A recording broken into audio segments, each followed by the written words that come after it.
Hi friends, good morning. এখন আমি বানাবো এঁচোড় আলুর ডালনা। কি নিয়েছি একটু দেখিয়ে দিই। এখানে আমি 1/2 কিলো এঁচোড় এইভাবে ডুমো ডুমো করে কেটে নিয়েছি। এঁচোড়টা খুব সুন্দর, একদম কচি। দুটো বড় সাইজের আলু এরকম ডুমো করে কেটে নিয়েছি। দুটো বড় সাইজের পেঁয়াজ কেটে নিয়েছি। একটা রসুন ছাড়িয়ে নিয়েছি। একটু আদা খোসা ছাড়িয়ে কেটে নিয়েছি। 4টে কাঁচা লঙ্কা নিয়েছি। এখানে নিয়েছি একটু কিশমিশ, একটু কাজু বাদামগুলো আমি হাফ হাফ করে ভেঙে নিয়েছি। এখানে নিয়েছি 1 কাপ সাফোলা তেল। এখানে দুটো মাঝারি সাইজের টমেটো কেটে নিয়েছি। এখানে নিয়েছি চিনি, লঙ্কা গুঁড়ো, হলুদ গুঁড়ো, নুন, ধনে গুঁড়ো, জিরে গুঁড়ো, গোটা জিরে আর দুটো তেজপাতা। এখানে নিয়েছি বাড়িয়ে বানানো গরম মশলা গুঁড়ো আর বাড়িয়ে বানানো ঘি। এবার আমি রান্না শুরু করি। আমি প্রথমে এঁচোড়টা সেদ্ধ করতে দেব। কড়াইটা গরম হয়ে গেছে, কড়াইতে জল দিলাম।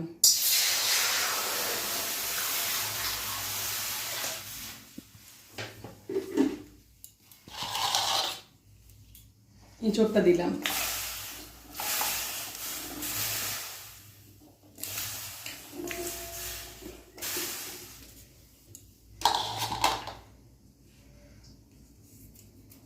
একটু নুন দিলাম, একটু হলুদ গুঁড়ো দিলাম।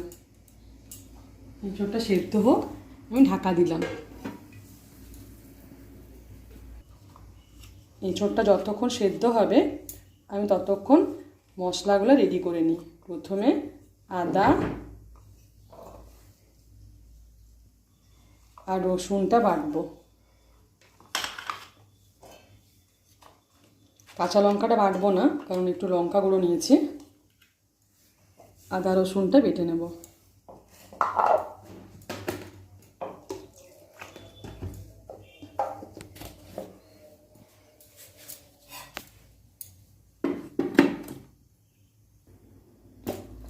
আদা রসুনটা খুব সুন্দর পেস্ট হয়ে গেছে, একদম মিহিভাবে পেস্ট হয়ে গেছে।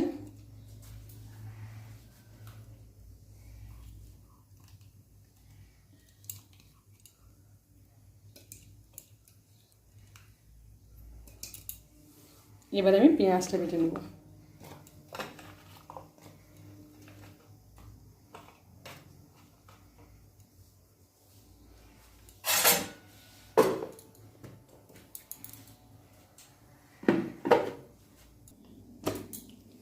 পেঁয়াজটা আমার খুব সুন্দর বাটা হয়ে গেছে।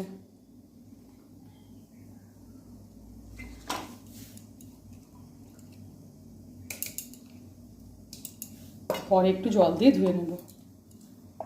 রসুন আদাও বাটা হয়ে গেছে, পেঁয়াজও বাটা হয়ে গেছে।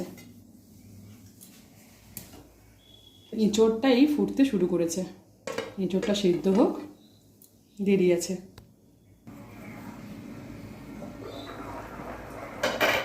এঁচোড়টা আমি অনেকক্ষণ ধরে সেদ্ধ করলাম। সেদ্ধ করতে দিয়ে আমার রসুন আদা পেঁয়াজ সব বাটা হয়ে গেল।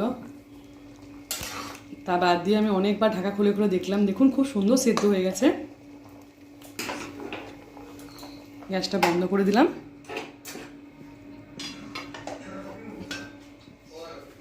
স্টিলের নেপে ছাঁকনিতে এঁচোড়টা ছেঁকে নিলাম।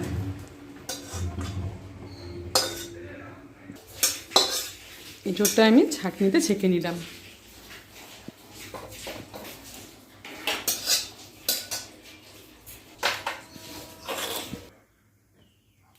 কড়াই গরম হয়ে গেছে, কড়াইতে দিলাম সাফোলা তেল। আপনারা চাইলে সর্ষের তেলে বা সাদা তেলেও করতে পারেন।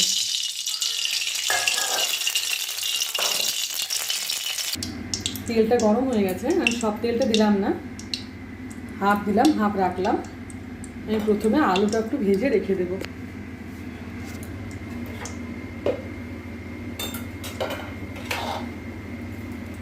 আলুটা দিলাম।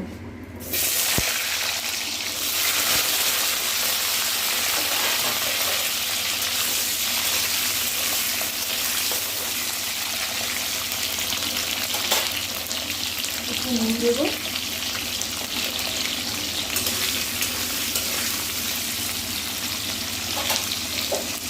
ঢাকা দেব।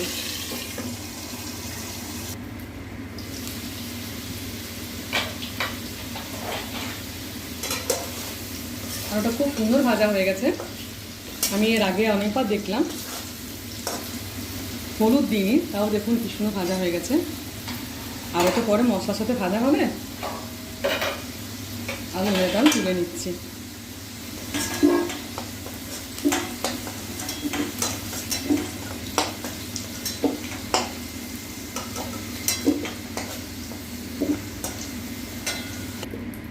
আলু ভাজা হয়ে গেছে। কড়াইতে দিলাম আর একটু তেল।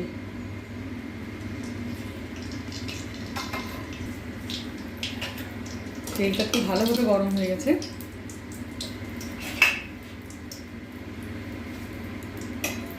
তেলে দেবো দুটো তেজপাতা। আমি তেজপাতাগুলোকে ছিঁড়ে নিলাম। একটু গোটা জিরে,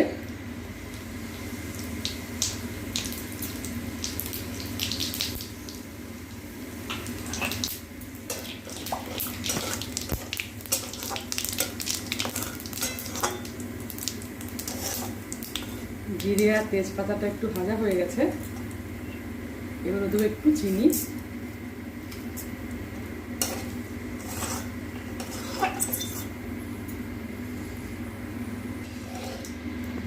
তো আমি একটা কথা বলি, আপনারা যদি রান্নাতে চিনি না দিতে চান না দিতে পারেন, কোনো ব্যাপার না। তেজপাতা, জিরে, চিনি ভালোভাবে ভাজা হয়ে গেছে। এবারে দেব রসুন আদা বাটা।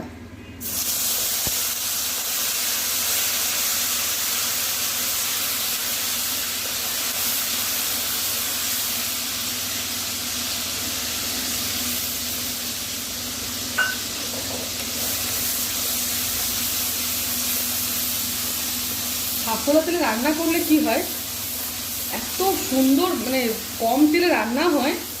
কিন্তু আমি এটা তেল বেশি দিয়েছি, আমি বলছি আর কি। আমি এর আগে আপনাদেরকে বলেছিলাম না, আমি ডিম দিয়ে বাঁধাকপির পকোড়া বানিয়েছিলাম, ফুলকপির পকোড়া বানিয়েছিলাম, কিন্তু প্রচুর তেল লেগেছিলো। কিন্তু আমি সাফলা তেলে ভাতের বড়াটা ভাজলাম, ব্রেড পকোড়া করলাম, একদম কম তেল টানে। রসুন আদা ভাজা হয়ে গেছে। এবারে দেবো পেঁয়াজ বাটা।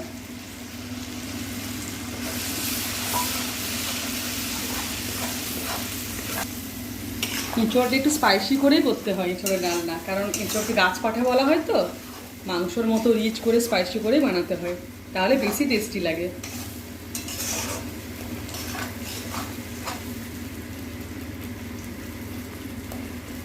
পেঁয়াজ, রসুন, আদা একটু ভাজা হোক, আমি একটু ঢাকা দিলাম।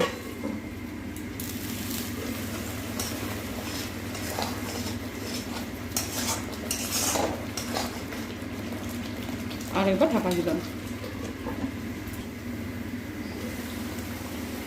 কি দারুণ একটা গন্ধ ছাড়ছে।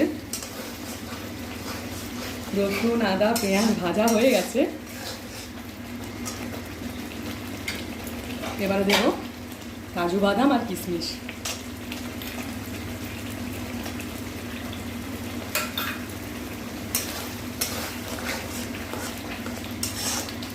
কিছুই না, একটু টেস্ট বাড়বে, আর কিছুই না। আপনারা বেটেও দিতে পারেন, আমি গোটা দিলাম, আপনারা চাইলে কাজু কিশমিশ বেটেও দিতে পারেন। এবার দেবো টমেটো।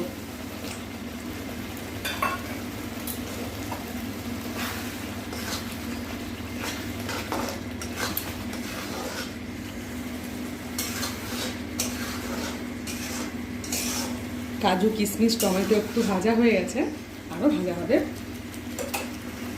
এবার আমি মশলা দেব। নুন, হলুদ গুঁড়ো, একটু লঙ্কা গুঁড়ো, ধনে গুঁড়ো, জিরে গুঁড়ো।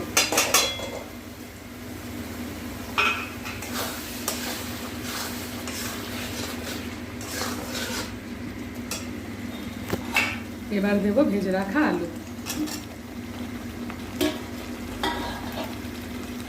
এবার দেবো 4টে কাঁচা লঙ্কা।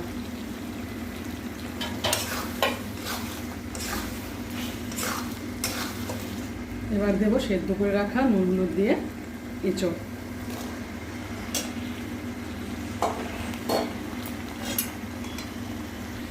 এবার কিন্তু অনেকক্ষণ ধরে কষাতে হবে, মাংস যেভাবে কষে না সেইভাবে অনেকক্ষণ ধরে কষাতে হবে।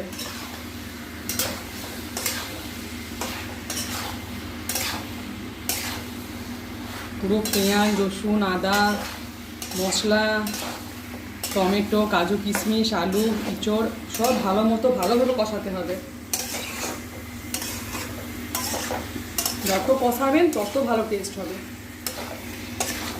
আপনারা চাইলে সর্ষের তেল বা সাদা তেলও করতে পারেন। সাদা তেল খাওয়াও তো খুব ভালো না, হার্টের পক্ষে, কোলেস্ট্রলের পক্ষে।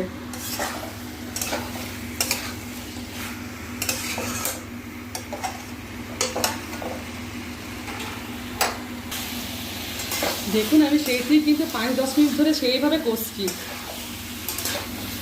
বললাম না যত বেশি কষবেন তত টেস্ট বাড়বে। আমি কিন্তু এখনো অব্দি জল দিইনি একটু।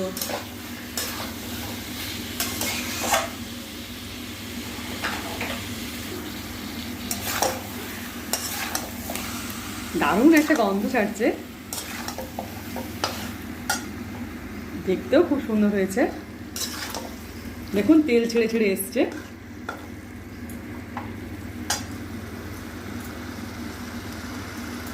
পুরোপুরিভাবে কষানো হয়ে গেছে খুব ভালোভাবে। মিষ্টি জায়গাটা ধুয়ে একটু জল দিলাম।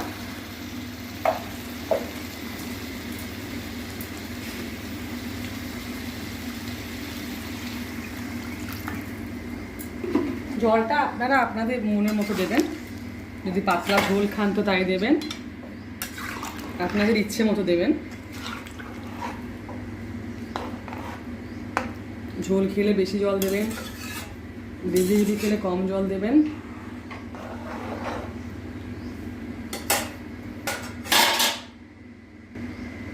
কষানো তো খুব ভালোভাবে হয়ে গেছে, একটু ফুটুক, তারপর আমি ঘি গরম মশলা দেবো।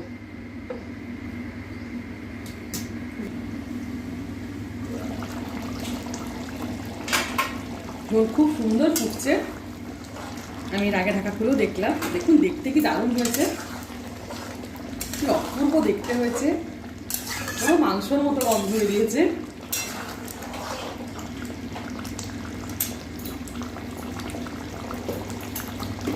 আপনারা তো জানেন এই ঘিটা আমার জেঠিমা বানিয়েছে, রায়পুর থেকে দিয়ে পাঠিয়েছিলেন নিউ জেঠিমা।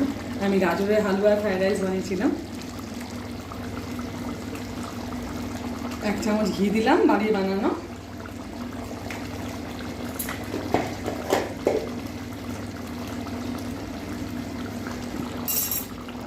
এটা আমার দিদি বাড়িতে গরম মশলা বানিয়েছিল, গরম মশলা গুঁড়ো দিলাম।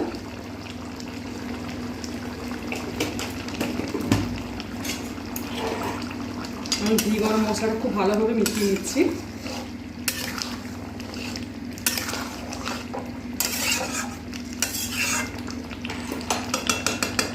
ব্যাস একটু ঢাকা দিলেই রেডি ইঁচড়ের ডালনা। ওয়াও, রেডি আমার ইঁচড়ের ডালনা। কি অপূর্ব একটা গন্ধ বেরোচ্ছে, পুরো মটনের মতো গন্ধ বেরোচ্ছে। গ্যাসটা বন্ধ করে দিলাম।